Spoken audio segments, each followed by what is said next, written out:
নমস্কার বন্ধুরা, আশা করি তোমরা ভালো আছো। তো অনেক কটা দিন ভিডিও আপলোড করা হয়নি, ভাবলাম আজকে একটা ভিডিও ছাড়ি।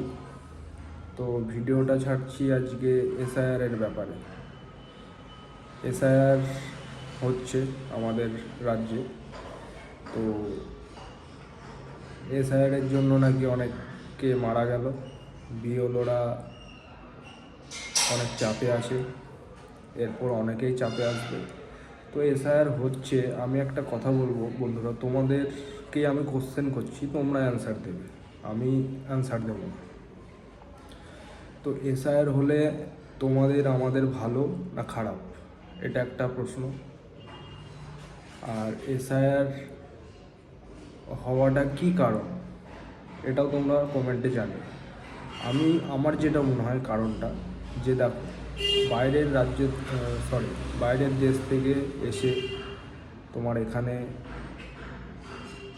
থেকে তারা লক্ষ্মী ভাণ্ডার, রেশন সব কিছু নিচ্ছে। তোমরা কিন্তু ট্যাক্স দিচ্ছ, আমরা ট্যাক্স দিচ্ছি।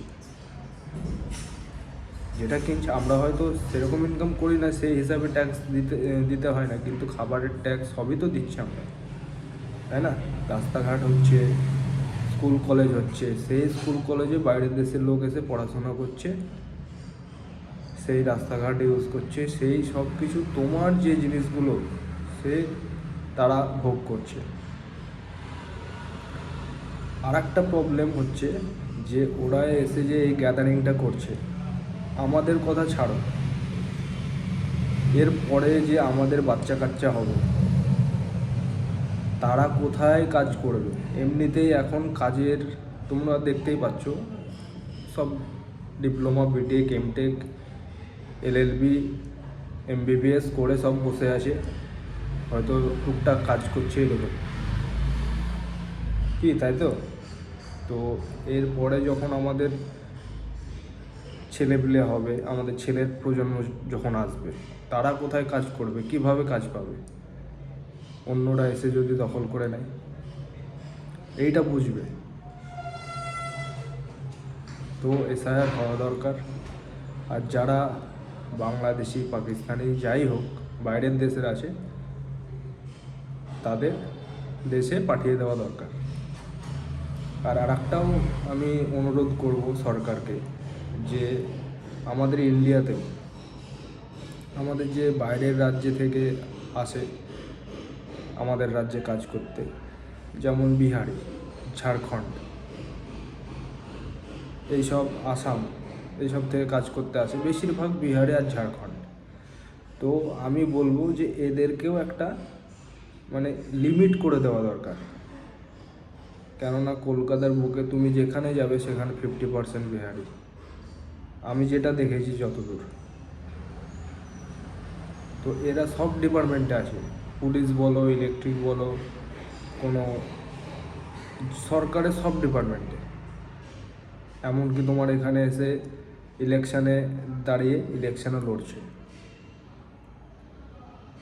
তো আমরা যারা প্রকৃত, আমরা এই রাজ্যের, এই ইন্ডিয়াবাসী, সব দিক থেকে আমরা ভুগছি, তাই না?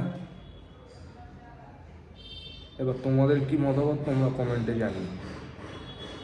আমার তো দেখো, আমার মনে হচ্ছে যে আমার জীবনটা না টেনে পেড়ে চলে যাবে, আমাদের পরের প্রজন্ম যারা আসবে তাদের কথাও তো ভাবতে হবে, যে তারা কোথায় কাজ করবে, কোথায় খাবে, কোথায় কি করবে। এখন থেকেই তোমার চাকরির, কাজের হাহাকার লেগে আছে। এই তো, আমি আমার কথাই বলছি। আমি এর আগে মোটামুটি 2 বছর থেকে আমার কাজ ঢিল চলছে, মানে খুব কম কাজ। আমি তোমার কাজ করি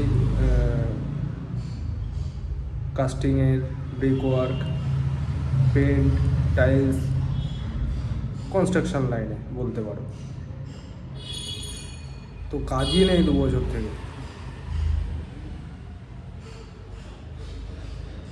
তো এরকম করে তোমাদের আমি বলবো যে তোমাদের ছেলেপিলের ভবিষ্যৎ নষ্ট করো না।